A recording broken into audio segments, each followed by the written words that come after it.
ವಿದ್ಯಾರ್ಥಿಗಳಿಗೆ bus pass ವಿತರಣೆ. ನೂತನ CM ಆಗಿರುವಂಥ ನಮ್ಮ DK ಶಿವಕುಮಾರ್ ಅವರಿಂದ ಭರ್ಜರಿ ಮಾಹಿತಿ ಅಂತ ಹೇಳಲಿಕ್ಕೆ ಇಷ್ಟಪಡ್ತೇನೆ. ವಿಡಿಯೋವನ್ನು ಕೊನೆವರೆಗೂ ನೋಡಿ ಸ್ನೇಹಿತರೆ. ರಾಜ್ಯದ ಎಲ್ಲ ವಿದ್ಯಾರ್ಥಿಗಳಿಗೂ ಬಸ್ ಪಾಸ್. ಸ್ನೇಹಿತರೆ, ಶಿಕ್ಷಣಕ್ಕೆ ನಮ್ಮ ಸರ್ಕಾರ ಅಂತ ಹೇಳಿರುವಂಥದ್ದು DK ಶಿವಕುಮಾರ್ ಅವರು.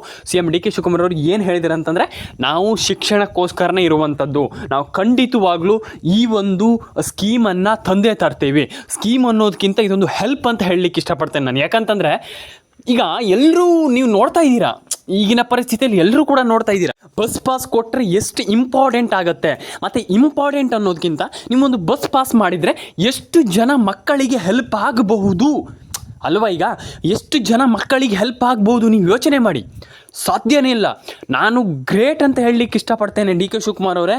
Thank you. ಯಾಕಂತಂದರೆ ಈ ಒಂದು ವಿಡಿಯೋದ ಮೂಲಕ ನಿಮಗೆ ಈ ವಿಡಿಯೋ ತಲುಪಿದ್ರೆ ನೋಡಿ, ಯಾಕಂತಂದ್ರೆ ನಾನು ಹೇಳುವಂಥದ್ದು ಗ್ರೇಟ್. ಯಾಕಂತಂದರೆ ನೀವು ಬಸ್ ಪಾಸನ್ನು ಕೊಡ್ತೀರಾ ಅಂತಂದರೆ ಎಷ್ಟು ಮಕ್ಕಳಿಗೆ ಹೋಗುತ್ತೆ ನೀವು ಯೋಚನೆ ಮಾಡಿ. ಬಸ್ ಪಾಸನ್ನು ಕೊಡ್ತಾರಂತಂದರೆ ಎಷ್ಟು ಮಕ್ಕಳಿಗೆ ಹೋಗುತ್ತೆ ಅನ್ನುವಂಥದ್ದು. ಇದು ಏನೋ ಹೊಗಳ್ತಾ ಇರುವಂಥದ್ದಂತಲ್ಲ ನಾನು ಹೇಳ್ತಾ ಇರುವಂಥದ್ದು. ಅವರು ಮಾಡ್ತಾ ಇರುವಂಥ ಕೆಲಸ ಗ್ರೇಟ್. ಹಾಗಾಗಿ ನಾನು ಹೇಳ್ತಾ ಇರುವಂಥದ್ದು, ಇಲ್ಲಿ ನೀವು ಬಸ್ ಪಾಸ್ ಕೊಡ್ತಾ ಇರುವಂಥದ್ದು ನನಗೆ ಖುಷಿ ಇದೆ. ನನ್ನ ಕಡೆಯಿಂದ ಹ್ಯಾಟ್ಸ್ ಆಫ್ ಅಂತ ಹೇಳಲಿಕ್ಕೆ ಇಷ್ಟಪಡ್ತೇನೆ. ಯಾಕಂತಂದರೆ ಈಗ ತುಂಬ ಜನ ಮಕ್ಕಳು, ತುಂಬ ಜನ ಬಡವರು ಇರ್ತೀರ, ಅಂಥವರಿಗೆ ಬಸ್ ಪಾಸ್ ತುಂಬ ಹೆಲ್ಪ್ ಆಗುತ್ತೆ. ಅರ್ಥ ಆಯ್ತಾ? ಈಗ ನಾನು ಎಲ್ರಿಗೂ ಹೇಳ್ತಾ ಇಲ್ಲ, ಒಂದಿಷ್ಟು ಜನರಿಗೆ ಹೆಲ್ಪ್ ಆಗುತ್ತೆ. ಏನು ಫ್ರೀ ಬಸ್ಸನ್ನು ಕೊಟ್ಟಿದ್ದರು ಆವಾಗ. ಏನಂತಂದರೆ ಒಂದು 3 ವರ್ಷದ ಹಿಂದೆ ಆವಾಗ ಸಿದ್ದರಾಮಯ್ಯನವರು ಇದ್ದರು, ಆವಾಗ ಕೊಟ್ಟಿರುವಂಥ ಒಂದು ಫ್ರೀ ಬಸ್ ಇವಾಗಲೂ ಕೂಡ ಸಿಕ್ಕಾಪಟ್ಟೆ ಜನರಿಗೆ ಯೂಸ್ ಆಗ್ತಾ ಇದೆ. ಇದೊಂದು ಫ್ರೀ ಬಸ್. ಈಗ ಕೊಡ್ತಾ ಇರುವಂಥದ್ದು ಫ್ರೀ ಬಸ್ ಪಾಸ್. ಅದು ಫ್ರೀ ಬಸ್, ಇದು ಫ್ರೀ ಬಸ್ ಪಾಸ್. ಅದು ಮಹಿಳೆಯರಿಗೆ, ಇದು ನಮ್ಮ ವಿದ್ಯಾರ್ಥಿಗಳಿಗೆ ಖುಷಿ ಪಡುವಂಥ ವಿಚಾರ. ನನ್ನ ಕಡೆಯಿಂದ ನನಗಂತೂ ಖುಷಿ ಆಯ್ತು. ಯಾಕಂತಂದರೆ ತುಂಬ ಜನ ಕಷ್ಟಪಟ್ಟು ಹೋಗ್ತಿರ್ತಾರೆ, ಅಂಥವರಿಗಂತೂ ಒಳ್ಳೇದಾಯ್ತು ಅಂತ ಹೇಳಲಿಕ್ಕೆ ಇಷ್ಟಪಡ್ತಾನೆ. ಯಾಕಂತಂದರೆ ನನ್ನ ಕಡೆಯಿಂದ ನಾನು ಹೇಳುವಂಥದ್ದಷ್ಟೇ, ನನ್ನ ಒಪಿನಿಯನ್ ನಾನು ಹೇಳ್ತಾ ಇರುವಂಥದ್ದು ತುಂಬ ಒಳ್ಳೆಯದಾಯಿತು. ತುಂಬ ಒಳ್ಳೆಯದಿದೆ. ಯಾಕಂತಂದರೆ ಈಗ ತುಂಬ ಜನರಿಗೆ ಕಷ್ಟ ಆಗ್ತಿರುತ್ತೆ ಪೇ ಮಾಡಲಿಕ್ಕೆ. ಅಂದರೆ ಅದನ್ನು ಆ ಹಣವನ್ನು ಭರಿಸಲಿಕ್ಕೆ ತುಂಬ ಜನರಿಗೆ ಕಷ್ಟ ಆಗ್ತಿರುತ್ತೆ. ಸರ್ ನಮ್ಗೆ ಆಗಲ್ಲ ಸರ್, ನಮಗೆ ಕಷ್ಟ ಇದೆ ಸರ್ ಅನ್ನೋರು ತುಂಬ ಜನ ಇದ್ದಾರೆ. ನಾನು ನೋಡಿದ್ದೀನಿ. ಅರ್ಥ ಆಯ್ತಾ? ಹಾಗಾಗಿ ನಾನು ಹೇಳ್ತಾ ಇರುವಂಥದ್ದು ಒಂದು ಯೋಜನೆ ಅಂತ ಹೇಳಲಿಕ್ಕೆ ಇಷ್ಟಪಡ್ತೇನೆ. ಹಾಗಾದರೆ ಅರ್ಜಿ ಯಾವಾಗ ಶುರು ಆಗುತ್ತೆ, ಅರ್ಜಿ ಹೆಂಗೆ ಹಾಕೋದು, ಯಾರಿಗೆ ಅರ್ಜಿ ಹಾಕೋದು, ಅಂದರೆ ಯಾರ ಮೂಲಕ ಅರ್ಜಿ ಹಾಕೋದು, ಮತ್ತು ಹೆಂಗೆ ಅರ್ಜಿ ಹಾಕೋದು, ಎಲ್ಲಿ ಅರ್ಜಿ ಹಾಕೋದು, ಎಲ್ಲದನ್ನೂ ಕೂಡ ಈ ಒಂದು ವಿಡಿಯೋದ ಕೊನೆಯಲ್ಲಿ ಹೇಳ್ತೀನಿ.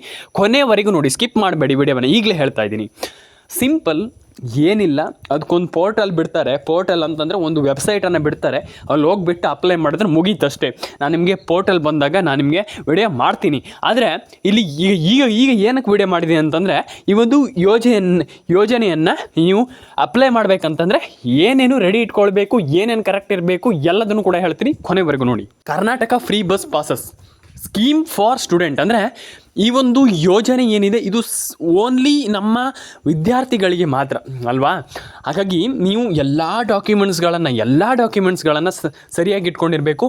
ಆ್ಯಂಡ್ ಇನ್ನೊಂದು ವಿಚಾರ, ಯಾವತ್ತೂ ಕೂಡ ಎಲ್ರಿಗೂ ಹೇಳುವಂಥದ್ದು, ಕಾಮನ್ ಆಗಿ ತೊಗೊಳ್ಳಿ. ಒಂದು ಸ್ಕೀಮ್ ಏನಿದೆ, ಅಯ್ಯೋ ನಮ್ಗೆ ಆಗಲ್ಲ, ನಾವು ಅದಕ್ಕೆ ಅಪ್ಲೈ ಮಾಡಲಿಕ್ಕಾಗಲ್ಲ, ಭಾರಿ ಕಷ್ಟ ಇದೆ, ಏನಿಲ್ಲ.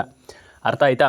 ಏನಿಲ್ಲ. ಸಿಂಪಲಾಗಿ ನೀವು ಕಾಮನ್ ಆಗಿ ತಗೊಳ್ಳಿ. ಅಯ್ಯೋ ನಮ್ಗೆ ಆಗಲ್ಲ, ಅಯ್ಯೋ ಯಾಕೆ ಗೊತ್ತಾ ನಾನು ಹೇಳುವಂಥದ್ದು, ಅಯ್ಯೋ ನಮ್ಗೆ ಆಗಲ್ಲ ಅನ್ನುವಂಥದ್ದು ಬಿಟ್ಟು ನಾನು ಹೆಂಗೆ ಪಡ್ಕೊಳ್ಳುವಂಥದ್ದು ಅನ್ನುವಂಥದ್ದು ನೀವು ಯೋಚನೆ ಮಾಡಬೇಕು. ಅಯ್ಯೋ ನಂಗೆ ಆಗಲ್ಲ, ನಾನು ಮಾಡಲ್ಲ ಅನ್ನುವಂಥದ್ದು ಅಲ್ಲ ನನ್ನ ಒಂದು ಒಪಿನಿಯನ್, ನನ್ನ ಒಂದು ವಿಚಾರದ ಪ್ರಕಾರ. ಹಾಗಾಗಿ ನಾನು ಹೇಳುವಂಥದ್ದು, ನೀವೇನೋ ಮಾಡ್ತಾ ಇದ್ದೀನಿ ಅಂತಂದರೆ ಕರೆಕ್ಟಾಗಿ ಮಾಡಿ. ಎಲ್ಲರ ಕೊಂಡು ಹಣ ಜಮೆ ಆಗಲಿ, ತಲೆ ಕೆಡಿಸ್ಕೊಳ್ಳಿಕ್ಕೆ ಹೋಗಬೇಡಿ. ಅಯ್ಯೋ ನಮ್ಗೆ ಆಗಲ್ಲ ಅನ್ನುವಂಥದ್ದಲ್ಲ. ಹಾಗೆ ನಾನು ಹೇಳ್ತಾ ಇರುವಂಥದ್ದು, ಈ ಒಂದು ಯೋಜನೆಯೂ ಕೂಡ ಹಾಗೆ ಫ್ರೀ ಬಸ್ ಪಾಸ್ ಏನಿದೆ ಅದನ್ನು ಕೂಡ ಪಡ್ಕೊಳ್ಳಿ ಅಲ್ವಾ? ಈಗ ಅದನ್ನು ಕೂಡ ಪಡ್ಕೊಳ್ಳಿ. ಅಯ್ಯೋ ನಮ್ಗೆ ಅದಕ್ಕೆ ಅಪ್ಲಿಕೇಶನ್ ಹಾಕ್ಲಿಕ್ಕಾಗಲ್ಲ, ಅಯ್ಯೋ ನಮ್ಗೆ ಆಗಲ್ಲ, ಎಲ್ಲ ವಿದ್ಯಾರ್ಥಿಗಳಿಗೆ ಹೇಳುವಂಥದ್ದು. ಅಪ್ಲಿಕೇಶನ್ ಹಾಕಿ, ಆರಾಮ್ಸೆ ಬಂದುಬಿಡುತ್ತೆ. ನಿಮ್ಗೆ ಏನು ಈಗ ಒಂದು ಅಪ್ಲಿಕೇಶನ್ ಹಾಕ್ತಿರೋ, ಒಂದು ಅಪ್ಲಿಕೇಶನ್ಗೆ ಅದು ನಮ್ಮ DK ಶಿವಕುಮಾರ್ ಅವರು ಆರಾಮ್ಸೆ ಹೇಳಿದ್ದಾರೆ. ಈಗ ನಮ್ಮ CM ಆಗಿರುವಂಥ DK ಶಿವಕುಮಾರ್ ಅವರು ಆರಾಮ್ಸೆ ಹೇಳಿದ್ದಾರೆ. ಖಂಡಿತವಾಗ್ಲೂ ದಯವಿಟ್ಟು ಅಪ್ಲಿಕೇಶನ್ನ ಹಾಕಿ ಅಲ್ವಾ? ಈಗ ಅಪ್ಲಿಕೇಶನ್ನ ಹಾಕಿ ಎಲ್ಲರೂ ಕೂಡ ನೀವು ಪಡ್ಕೊಳ್ಬೋದು. ನಾನು ಅದೇ ಹೇಳುವಂಥ, ತಲೆ ಕೆಡಿಸ್ಕೊಳ್ಳಿಕ್ಕೆ ಹೋಗಬೇಡಿ. ಮೊದಲು ನಮ್ಮ CM ಆಗಿರುವಂಥ ಸಿದ್ದರಾಮಯ್ಯನವರು ಇದ್ದರು, ಅವರು ಕೂಡ ಒಂದು ಫ್ರೀ ಬಸ್ಸನ್ನು ಕೊಟ್ಟಿದ್ದರು. ಆ್ಯಂಡ್ ಈಗಲೂ ಕೂಡ ನಮ್ಮ DK ಶಿವಕುಮಾರ್ ಇದ್ದಾರೆ, ಅವರು ಕೂಡ ಫ್ರೀ ಬಸ್ ಪಾಸನ್ನು ಕೊಡ್ತಾ ಇದ್ದಾರೆ. ಖುಷಿ ಪಡುವಂಥ ವಿಚಾರ. ಆ್ಯಂಡ್ ಎಲ್ರಿಗೂ ಒಳ್ಳೆಯದಾಗಲಿ. ಆ್ಯಂಡ್ ಎಲ್ಲರೂ ಕೂಡ ಅರ್ಜಿ ಹಾಕಿ. ಯಾಕಂತ ನಾನು ಹೇಳ್ತೀನಿ ಅಂತಂದರೆ, ಅರ್ಜಿ ಹಾಕೋದ್ರಿಂದ ಏನೂ ಕೂಡ ಇಲ್ಲಿ ನೀವು ಕಳ್ಕೊಳ್ಳೋದಿಲ್ಲ. ತುಂಬ ಜನ ಹೆದರ್ಕೊಂಡು ಅನ್ನೋದಲ್ಲ, ನಮಗೆ ಎಂತ ಆಗುತ್ತೆ, ನಮ್ಗೆ ಎಲ್ಲಿ ಸಿಗುತ್ತೆ ಅನ್ನುವಂಥದ್ದು, ಅಂದರೆ ಒಂದು ಕನ್ಫ್ಯೂಷನ್ ಇರುತ್ತೆ. ಆ ಕನ್ಫ್ಯೂಷನನ್ನು ಬಿಟ್ಟುಬಿಡಿ. ಅರ್ಥ ಆಯ್ತಾ? ಅಯ್ಯೋ ನಮ್ಗಾಗಲ್ಲ ಅನ್ನುವಂಥದ್ದೆಲ್ಲ ಬೇಡ, ನಮ್ಗೆ ಆಗುತ್ತೆ. ಅರ್ಥ ಆಯ್ತಾ? ಹಾಗಾಗಿ ಎಲ್ಲರೂ ಕೂಡ ಈ ಒಂದು ಯೋಜನೆಯ ಫಲಾನುಭವಿಗಳಾಗಿ, ಆ್ಯಂಡ್ ಫಲಾನುಭವಿಗಳಾಗೋದಕ್ಕಿಂತ ನೀವು ಈ ಒಂದು ಯೋಜನೆಯಲ್ಲಿ ಫ್ರೀಯಾಗಿ ಬಸ್ಸಲ್ಲಿ ಓಡಾಡ್ಬೋದು. ವಿದ್ಯಾರ್ಥಿಗಳಿಗಂತೂ ಫ್ರೀಯಾಗಿ ಈ ಒಂದು ಬಸ್ಸಲ್ಲಿ ಓಡಾಡಬಹುದು ಅನ್ನುವಂಥ ನನ್ನ ಒಂದು ಒಪಿನಿಯನ್. ಆ್ಯಂಡ್ ಎಲ್ರಿಗೂ ಒಳ್ಳೆಯದಾಗಲಿ.